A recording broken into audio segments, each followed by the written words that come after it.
Hi guys, welcome to our channel. இன்றைக்கி நம்ம ப்ரொக்காலி சப்பாத்தி செய்ய போகிறோம். அதுக்கு நீங்கள் ஃபஸ்ட்டு ப்ரொக்காலியை நல்லா பாயில் பண்ணிக்கணும்.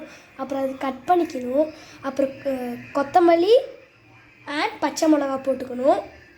இதெல்லாம் போட்டுட்டு அதை நல்லா கிரைண்ட் பண்ணிக்கணும். ஓகே கைஸ், நெக்ஸ்ட்டு சப்பாத்தி மாவு வேணுங்கிற அளவுக்கு ஆட் பண்ணிக்கோங்க. நாங்கள் 4 பேர்த்துக்கு ஏற்ற அளவுக்கு ஆட் பண்ணியிருக்கோங்க கைஸ். இப்போ நம்ம அரைச்சி வச்ச இந்த ப்ரொக்காலியை சப்பாத்தி மாவோட மிக்ஸ் பண்ணி பிணைஞ்சிக்கணும். அப்புறம் சப்பாத்தி மாவில் கொஞ்சம் உப்பு ஆட் பண்ணிக்கோங்க.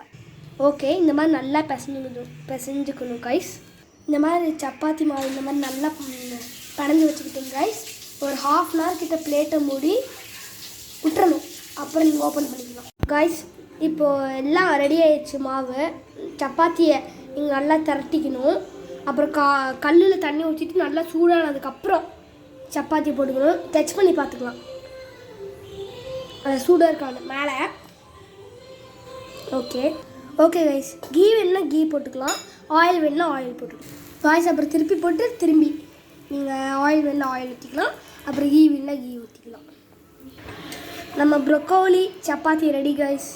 பாருங்கள், தொட்டுக்கிறதுக்கு நீங்கள் ஒயிட் குருமா ஒரு ஏதாவது வெஜிடபிள் குருமா இல்லை கிரேவி இந்த மாதிரி செஞ்சுக்கலாம், நல்லாயிருக்கும்.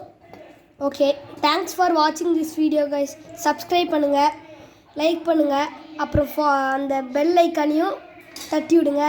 அப்புறம் ஷேரும் பண்ணுங்கள். பாய்.